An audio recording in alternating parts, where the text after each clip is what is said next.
Mula botohan hanggang bilangan at proklamasyon, hindi kayo bumitiw mga kapuso. Sa pinakamalawak at pinakapinagkakatiwalaan, ang 2025 election coverage, ang Election 2025 ng GMA Network. Kaya abot-abot po ang aming pasasalamat. Dahil ang ating coverage, ang pinakapinanood nitong May 12 hanggang 13, on-air at online. Nakatutok si Rafi Tima.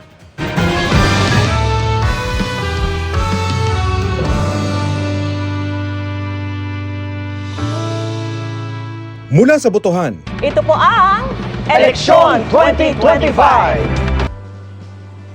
hanggang sa bilangan, Susilipin na natin ang partial, unofficial count as of 5:48. hanggang sa proklamasyon ng mga nanalo sa iba't ibang posisyon sa lokal na pamahalaan. Inihatid ng GMA Integrated News ang pinakamalawak, pinakakomprehensibo,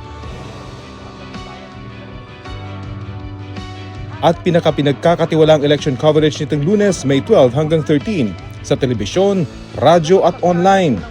Pinakamataas sa posisyong iboboto ngayong eleksyon, ang 12 senador. Tinutukan ng buong pwersa ng GMA Integrated News ang sitwasyon sa iba't ibang panig ng bansa para sa 32 oras na tuloy-tuloy na pagbabalita na pinangunahan ng pinakapinagkakatiwalang anchors at reporters.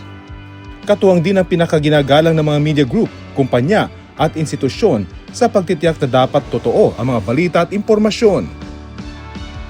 Muling pinagtibay ng GMA Network ang posisyon nito bilang leading news authority sa bansa dahil ang eleksyon 2025, the GMA Integrated News Coverage, most watched on air at online.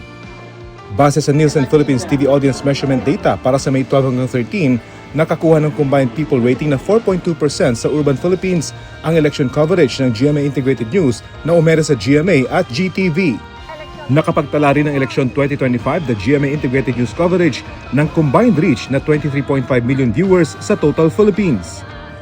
Pero hindi lang sa telebisyon sinubaybayan ng mga manonood ang marathon coverage ng GMA Integrated News. Online, ang eleksyon 2025 ng GMA Integrated News ang pinili ng netizens na source of news and information.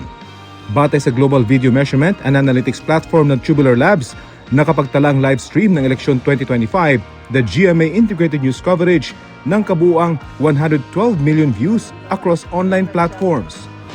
Gabi ng eleksyon, Luzon, Visayas at Mindanao.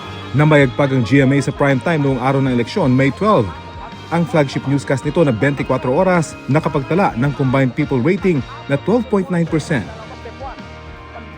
Ang lahat po ng yan bahagi ng aming mas malaking misyon at malawak na paglilingkod sa bayan. Maraming salamat sa inyong tiwala, mga kapuso. Dapat totoo sa eleksyon 2025. Para sa GMA Integrated News, Rafi Tima nakatutok, 24 oras.